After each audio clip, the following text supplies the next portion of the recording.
Hello Cancer, welcome back to my channel. If you're a returning subscriber, thank you for coming back. If you have strong influences in your chart associated with another sign, then please feel free to cross-watch for further insights. I have shuffled and laid out the cards, so we'll begin now. I work through the 12 houses of the zodiac, and the cards in each house indicate the energies at this time. So for Gemini, for the first house, we have Libra, I balance.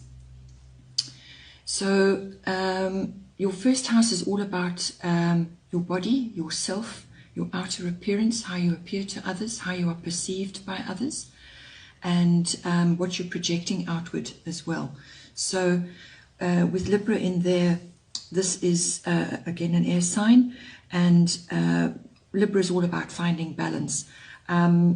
So this could just be with the way you are projecting yourself to others. Keep an even keel, keep your attitudes and perhaps your outer projections on a balanced way, so that that whatever you're saying and whatever you are imparting to others is going to be well received. Librans can also sometimes be a little bit indecisive, so if there's something that you're wanting to get across, perhaps prepare in advance if possible, so that when you do have your say or when you are interacting with others, you're coming across in a positive way. Librans are generally very dignified people. They don't like confrontation. They don't enjoy dramas, so they like to negotiate and keep things flowing, and to come, to use their air qualities, which is the mind, to assess and to come to a happy medium. So also from the body point of view, it could be that if you are looking to start a new outward regime, whether it's working on your body, perhaps it's exercise, or perhaps just improving the way you look, go for a classic look, and just don't go to extremes in any way. Just keep an even keel through this period. When it comes to the second house, we have the North Node, which is appearing in there. The North Node is always to do with life purpose. It's what if you're into following, your past lives, or thinking about what you've brought in from past lives, the North Node is all about moving on from that and moving into your life purpose for this particular incarnation. So you use the South Node to give you your foundation, to see what it is that you are bringing in with you. So if it could be hidden talents, it could be some kind of ability that is now starting to surface. It could also just be putting to bed past issues which have dogged you, and now you need to move forward into a clearer path and feel more at home in that particular house. Now the second house is all to do with income, your money that you've got coming in. It's to do with values. It's also to do with property, your environment, and and your stability. It's also to do with what you love, what you desire and what you would like to own. So with the North Node, life's purpose coming in there, it indicates that possibly elements are coming in for you now which are going to give you a boost to move you forward in the direction of that you need to go in. So it could be just some kind of windfall, or some kind of push in the direction that you're wanting to go, the direction that you've set for this lifetime. So you're starting to feel a lot more comfortable in your life purpose. There's going to be some sort of support in that endeavor. It could also just be coming home to yourself when it comes to your own values and what you want to move forward with in your life. So it's almost like a positive push in the direction of that you're wanting to head in this lifetime. So you may want to ponder a little bit, put to bed the past, past issues that you've perhaps dealt with, things that you no longer serving you anymore, and you'd like to move on from them, and point yourself north, head north to your guiding light, and to what it is that you feel you would really like to achieve, or you would like to just lay the foundation for in this lifetime. In the third house, we have Mercury, which is mind.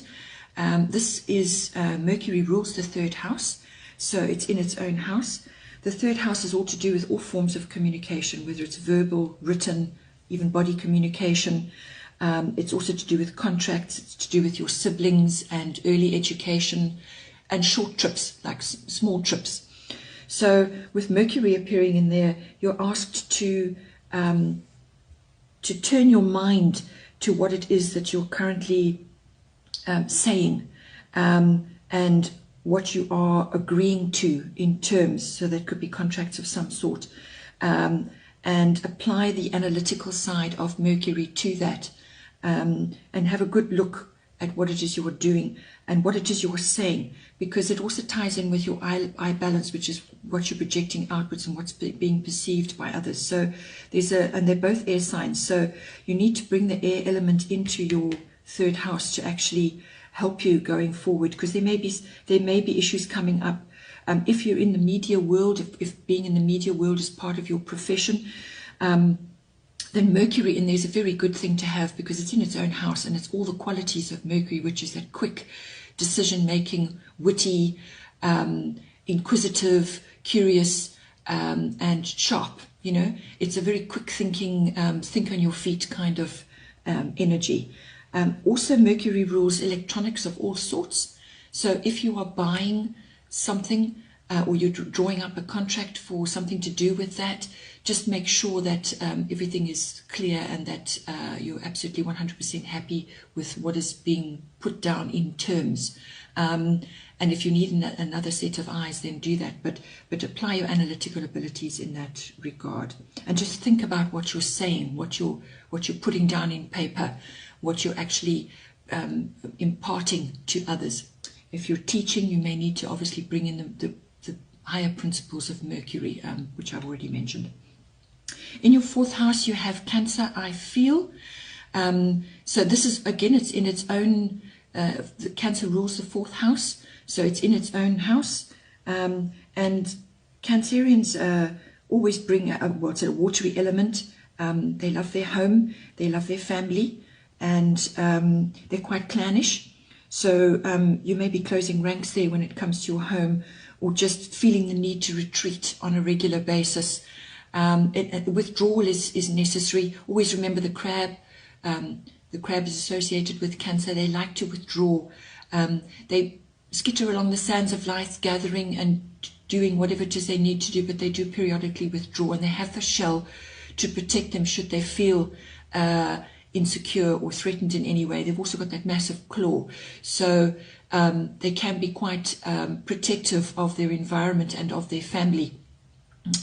So don't tangle with them if you're going to annoy them.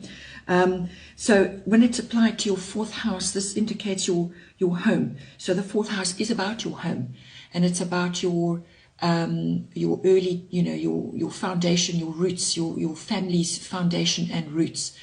And Cancerians go through phases of the moon. They can be in full force sometimes, and then they need to withdraw, and things go through phases like that of the moon. So it could also signify change within your home environment.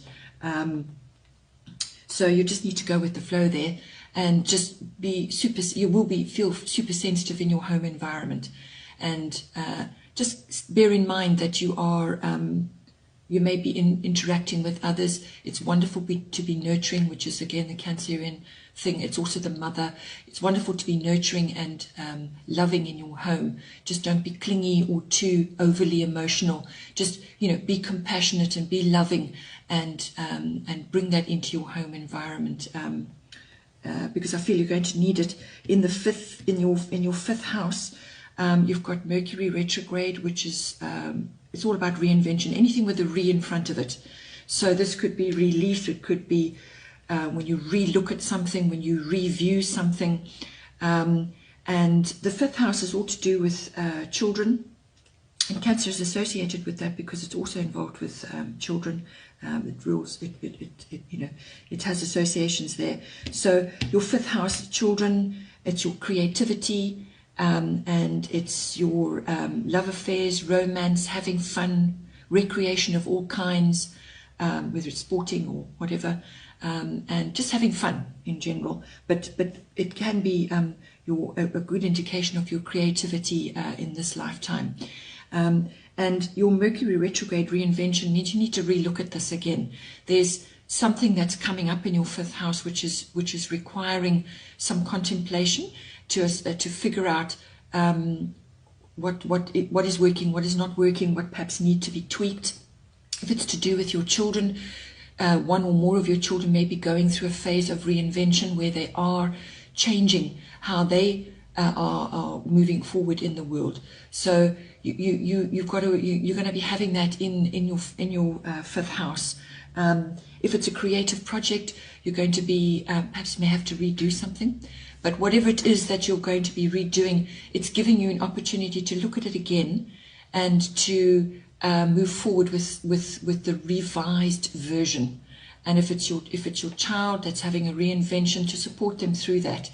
Maybe a little bit tricky in sort of in the beginning stages, because basically there's change going on. There's a little bit of turmoil, and you may need to support them through that. And that's why I feel the Cancer for your home environment may be coming in there, where you will be super sensitive to what's going on, but just stay balanced at all times.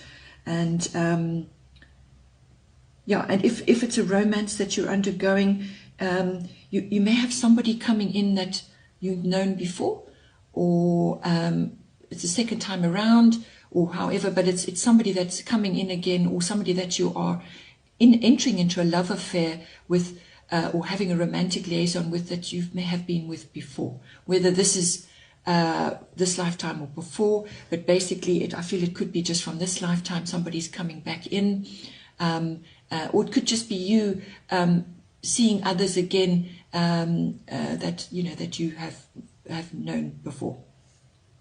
Then in the 6th house we have Leo, which is appearing there, and Leo is a very strong sign. It's a sign of strength and honor, and it's also the sign of warmth and enjoying being in the spotlight. Leos love being in the spotlight, and very creative sign, and very outgoing, very attractive, and yeah, just a very uplifting energy to be around. So now it's appearing in your 6th house, which is all to do with your work projects, your routines, your daily routines, your work colleagues, your workplace, any projects that you're working on. It could be multiple projects that you're working on. And it can also indicate it's to do with your health, your physical health, and also to do with pets. So you may, in one of those environments, you may be encountering Leo type people. So they're going to basically bowl you over. They're very, they project warmth and sunniness. So they're going to, they enjoy being in the spotlight. So you're going to have to learn to work with those energies. It also could just be that your workplace is going through a sort of an uplifting vibe, and whatever work it is that you're doing, if you're a soul worker, and if you work independently on your own, you're going to be bringing that creative side into your projects, which is great. And you may be, whatever it is you're working on, may be in the spotlight of some, or the spotlight's either going to be on you, or it's going to be on your work projects. It's a very, as I said, a very abundant energy to have.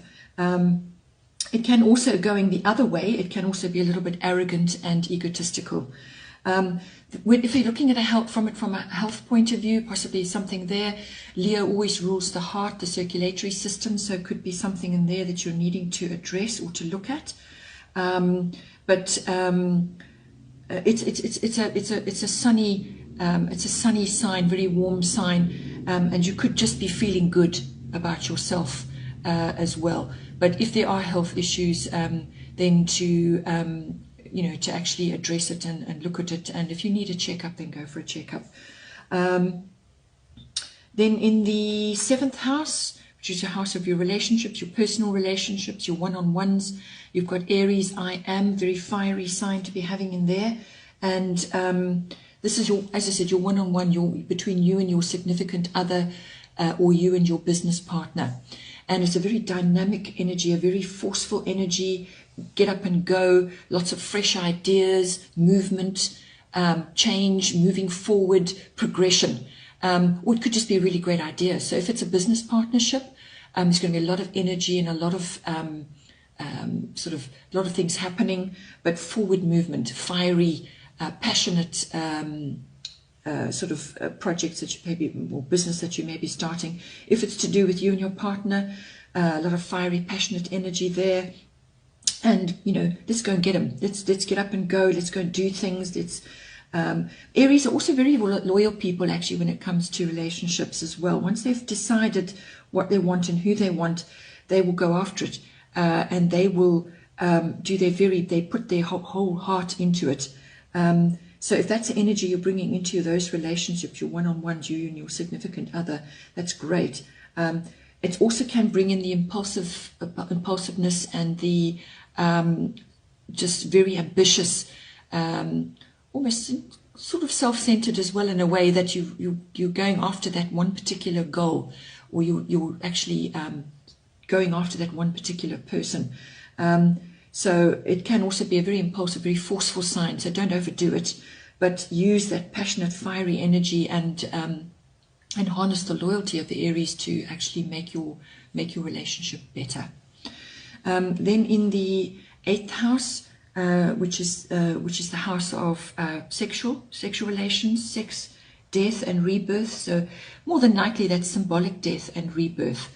You've got Jupiter and you've got abundance appearing there. Jupiter is the planet of abundance. It's a very positive thing to have in your 8th house.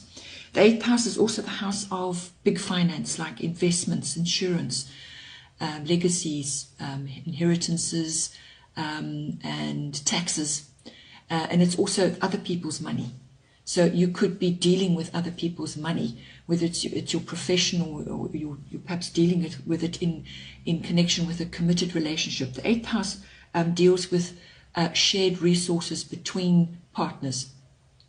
So Jupiter coming in there is a very abundant, very opportunistic energy, joy, good luck, happiness, abundance. It's all those wonderful things, windfalls, just lots and lots of more and more of whatever it is that is joyful. And if it's money, well, that's money. If it's abundance, it's abundance, because abundance can come in all kinds of forms. It's not necessarily just money. So the resources between you and your significant other, or in your business environment, can expect to have a boost of some sort. Also, Jupiter because it's the biggest planet, it can also be a bit overbearing and a bit egotistical, and exaggeration, going over the top. So just be aware that if it's to do with money, big money, just make sure that if you're making a splash, or you're getting a windfall and now you need to make a massive outlay on something, just think about it. Bring in your Mercury with your 3rd house that you've got appearing there. Bring that in, so that you are placing that money to the highest good. That's going to be the biggest benefit. Don't frit it away, or make an impulsive purchase, or make an impulsive decision. So it's covering all of that, but it's a very positive thing to have. And if it's your sexual energies with your close partner, then again it's bringing in joy and happiness to that area of your life. If it's to do with a symbolic death and the rebirth of something, it's a very positive thing, because what it means is that whatever was there before has died away, and something new is coming out of that. And to have Jupiter in that regard to whatever it might be in your life is a very positive thing. Then in the 9th house, we have the water element, which is sensing. So this is all to do with exactly that, the feelings side of your nature and your particular focus in this house. The ninth house is all to do with long distance travel. So there may be travel over water somewhere.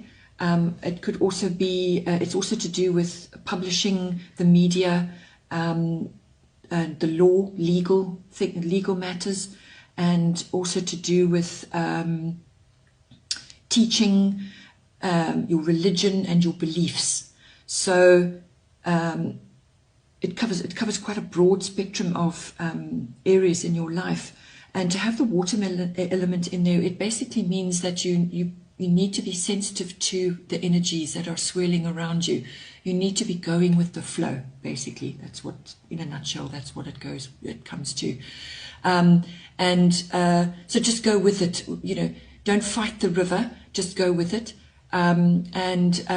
Be sensitive and open. Use your gut feelings to navigate, really. And if it's to do, it can also be just coming into connection with foreign things, whether it's traveling to a foreign place or dealing with people from other countries, importing and exporting, being exposed to foreign beliefs, foreign ideas. It could even be a foreign religion to what you've grown up with. Perhaps you're being exposed to new ideals in that. So you need to just feel deeply the concepts around it and see if it's right, it's a good fit for you. Think deeply about it, feel deeply about it, and just go with the flow, explore, enjoy that. It's quite a harmonious thing to have, is that water element. It can also sometimes make you a little bit lazy, but just bring in your other elements, which we've already discussed in your chart, into that.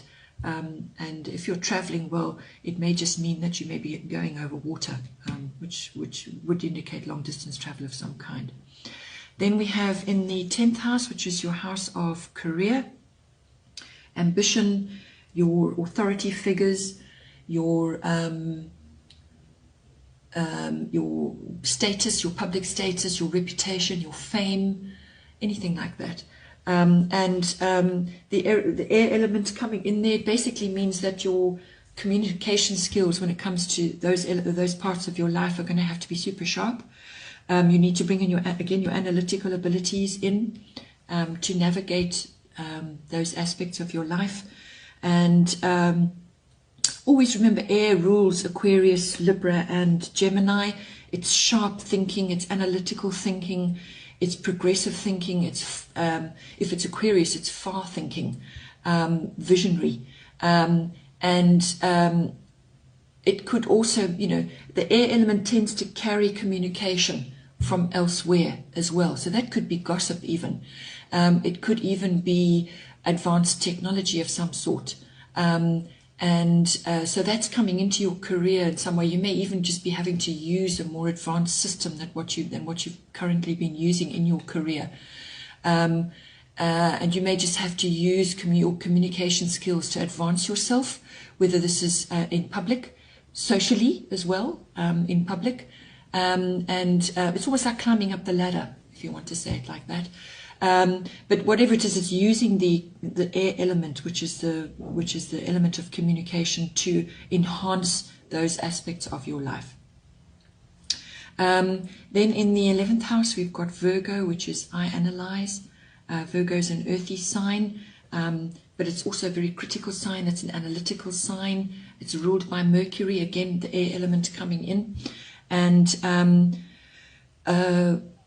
Virgo is all about detail, about analyzing a situation, and being critical about a situation. So in your 11th house, that is all to do with your friendships and your networks and your groups that you're a member of. And you may need to have a thorough look at all of those and analyze for yourself what is actually working and what isn't for you, and assess things in detail. Go over the finer details of any situation, as I've mentioned, and apply your analytical abilities to that. Yeah, just stay grounded as well. And don't be too critical. Don't go the other way. Where you can analyze, if you're having a problem with a friend, or a friend that you know is having an issue and you perhaps have been drawn into it, use your analytical abilities to see all sides of the things, to look at all the positives and the negatives. But don't overdo it and over criticize or be overly critical amongst those environments, your friendships, your networks, and your groups. You're there. This energy is to help you discern what is right and what feels right to you, but not to cut somebody else to such an extent that they can't recover. So it's to shine a light on what is in the light and what isn't, and to work forward from there. But if it's to do with your networks, your general business networks, you're using the air element in there as well to come in here and actually analyze what is perhaps working, perhaps something needs a do-over, sort of a more detailed approach. Perhaps you need to change the way things are being done currently for you, or the way you are interacting in those networks and in those groups. Then for the 12th house, we have Pisces, which is, I believe, and it's in its home house. Again, the 12th house, you actually have this quite often in your chart. So now, this is, it's at home in the 12th house, as I say. The 12th house is all about your deep spiritual beliefs and your unconscious beliefs, your unconscious programming. And it's also about connection with the divine. It's also about your interactions on a perhaps a day-to-day basis with hospitals, with institutions of all kinds, prisons even. It could be government institution, any kind of institution. It could be libraries, it could be university. And if it's university, your 9th house covers higher education as well. So it could be possibly that you're exploring something to do with that. There's a connection there possibly. If you're embarking on some kind of religious study, well, it's 2 water elements coming in there. And you may also be having your beliefs tested, just your general beliefs, or your general unconscious beliefs. And Pisces, again, is a water sign going with the flow.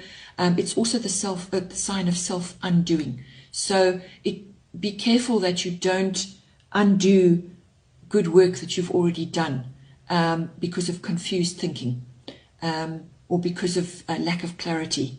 And you're bringing in your Virgo aspect for your 11th house, and you're also bringing in the air communication element into your career house. So you need to harness this sharp thinking and apply it as well. But you're going to have to feel deeply. You're going to have to feel around on your unconscious side to get to the bottom of things, and then apply the critical thinking to that. Go with what you feel. But you may just be feeling a little bit confused and a little bit directionless, or feel like you're going around in circles. But and the other aspect of it is don't allow yourself to become a victim, because it's the 12th house and because it's Pisces. Sometimes that is a tendency, a poor me. So you want to avoid that. You want to use your critical thinking to pull you out of that, and to rather harness the positive aspects of the Piscean and the 12th house elements, which is all about harnessing imagination, harnessing your psychic ability, meditating, going within, withdrawing, retreat. If you need to go on a retreat, if you need to go into some kind of meditation on a regular basis, then those are all wonderfully positive aspects of Pisces. It's very much needed at this time, especially if you've gone through some kind of trauma with regards to somebody you know who's had an encounter with a hospital, or you've had an encounter with a hospital, or those kinds of institutions. It could be also exposure to drugs and addictions, other people with this these situations going on, or you are involved somehow. It's part of your what you're going through. So it's almost like a one-way street if you keep going down there. So you need to pull yourself out of that and come out of that and apply the higher aspects of the 12th house and the higher aspects of Pisces to your situation. Harness your imagination through natural means. Harness your psychic abilities and your compassion and your connection to the divine, and just those deep spiritual beliefs. Harness those and turn away from the negative aspects of it. Okay, well, this is your reading, and I wish you a wonderful month further. Until next time.